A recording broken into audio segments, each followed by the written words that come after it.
El desarrollo estabilizador, también conocido como el milagro mexicano, fue un modelo económico utilizado en México desde 1952 hasta 1970.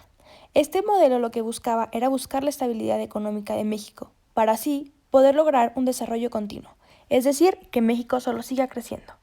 Para conseguir esto, una de las cosas que tuvieron que hacer fue devaluar el peso frente al dólar, dar más crédito a los sectores públicos y obviamente impulsaban la producción de bienes. Ahora hablaremos un poco de Adolfo Ruiz Cortines. Adolfo Ruiz Cortines empezó en el gobierno siendo un gobernador de Veracruz en 1944. Él formaba parte del partido político PRI. El 1 de diciembre de 1952 fue electo como presidente. Algunas de sus características fueron que el 17 de octubre de 1953 él le otorgó el voto a las mujeres mayores de edad. Se creó el ISSSTE, impulsó la conversión extranjera, tuvo una política de neutralidad sobre la Guerra Fría, devaluó el peso y hizo programas económicos para el desarrollo estabilizador. También, en 1958, se hizo un movimiento magisterial. El gobierno de Adolfo López Mateos se caracterizó por apoyar al pueblo y siempre ayudar al crecimiento económico sin dejar atrás las clases medias y bajas. Este gobierno procuró limitar mucho la importación. El gobierno de Gustavo Díaz Ordaz se caracteriza mucho por ser un gobierno autoritario y también en este hubo un gran crecimiento económico en México. Una crisis es un cambio brusco o una modificación simbólica en el desarrollo de un suceso importante.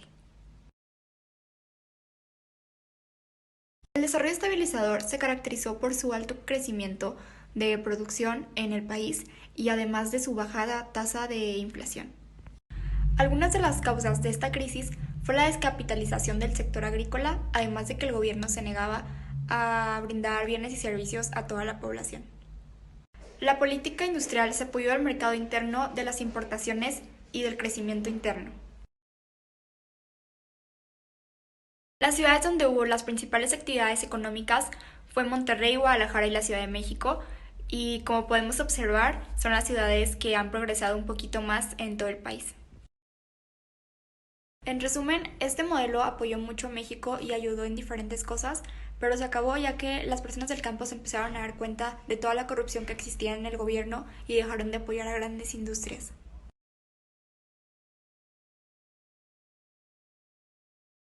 Durante el desarrollo estabilizador hubieron muchos cambios sociales que se convirtieron en conflictos.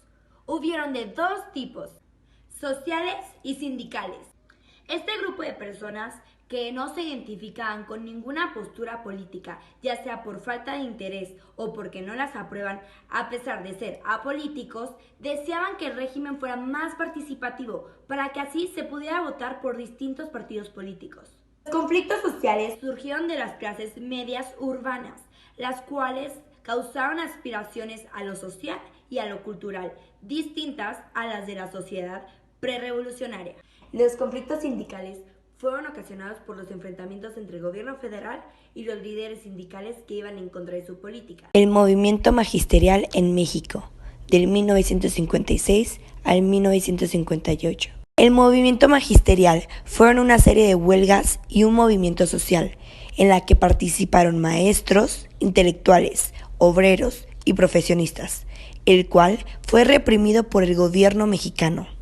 En 1958, el movimiento revolucionario del magisterio salió de nuevo a las calles, pues ya en 1956, el Frente Sindical Magisterial, encabezado por Otón Salazar, habían organizado la lucha del SNTE con el fin de pedir mejoras salariales, contagiados por la lucha de otros sindicatos, ocasionando que en periodo electoral los maestros de primaria pidieron a la Secretaría de Educación Pública el 14% de aumento salarial o, en su defecto, comenzar con una huelga.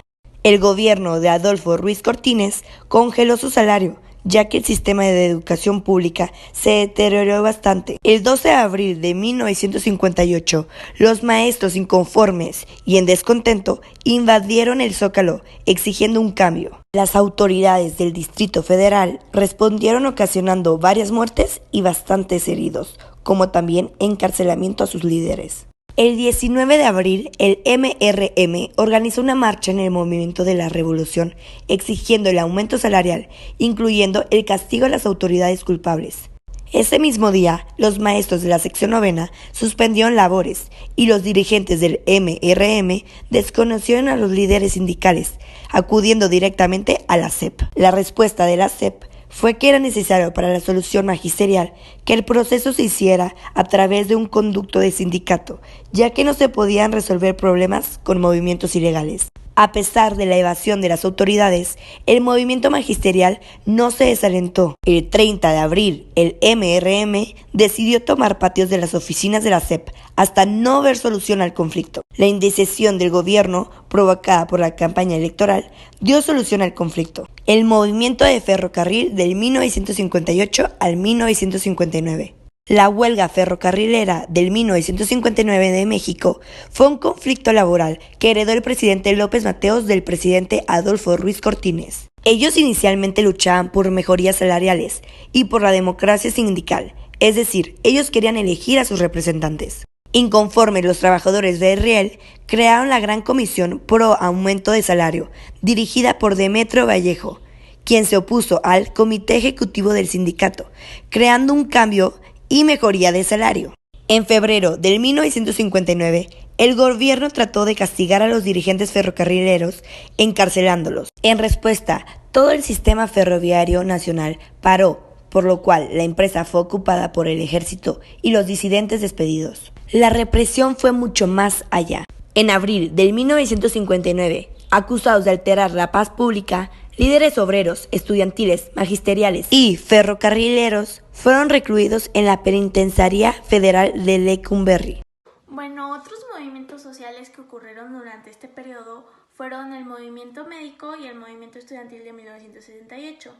Y bueno, estos han sido muy populares. El movimiento médico empezó cuando médicos del IMSS y ISSSTE reclamaban su pago de aguinaldos, y pues ya que sabemos que eso es un derecho, entonces pues hubo huelgas y al gobierno obviamente no le pareció, y esto terminó con el despido de 206 trabajadores médicos. Y en respuesta a esto se fundó la Asociación de Médicos Residentes e Internos, que después se unió con la Alianza Mexicana de Médicos. Y entonces estas dos se unieron para hacer paros, hicieron paros por todas las clínicas del ISSSTE y del IMSS y todos los hospitales. Y ya más tarde, el 26 de abril, decidieron suspender valores. Y pues claro, obviamente la suspensión de labores en hospitales y clínicas al gobierno no le pareció, ya que es algo esencial. Entonces el gobierno los amenazó de despedirlos si no regresaban para el 17 de mayo de ese año. Y pues tristemente este movimiento terminó igual que inició. Despidieron a los huelguistas y pues no se consiguió lo que querían. Bueno, ahora el movimiento de 1968 fue uno de los más populares, fue una tragedia que se vivió por todo México, ya que matanza de estudiantes de universidades públicas que con este movimiento buscaban un cambio democrático, mayores libertades políticas y civiles, menor desigualdad, y querían la renuncia del Partido Revolucionario Institucional, y pues al gobierno de nuevo no le pareció. Y como fue un movimiento social muy grande, es decir, muchas personas se unieron, también hubo maestros y otros ciudadanos más de México, el gobierno decidió actuar matando y encarcelando a varios huelguistas de ese movimiento. Y pues esto pasó en la Plaza de las Tres Culturas en Tlatelolco el 2 de octubre de 1978. Y esto fue un gran impacto para México, ya que sufrimos pérdidas de muchos ciudadanos. Y después de esto, lo peor es que el gobierno lo mantuvo como en secreto porque venían los Juegos Olímpicos de 1968, entonces al gobierno no le importó y siguieron con los Juegos Olímpicos y pues se olvidaron de estos estudiantes. Claro que nosotros, los ciudadanos, nunca nos olvidaremos de En conclusión, este movimiento político, como todos los demás, tiene pros y contras. Muchos de los pros fueron que la economía mexicana creció demasiado, se pagó mucha deuda externa, México en serio se modernizó muchísimo, y los contras fueron todos los movimientos que hubo, todas las peleas, las huelgas que se formaron a partir de este movimiento. Nuestra reflexión es que para que esto funcione bien o para que México pueda seguir creciendo, es que los presidentes o la política o el gobierno tienen que tener un poco de más autoridad sobre nosotros y deben de cumplir todas sus reglas tal y como las dicen, y también es parte de nosotros ayudar y apoyar en esto.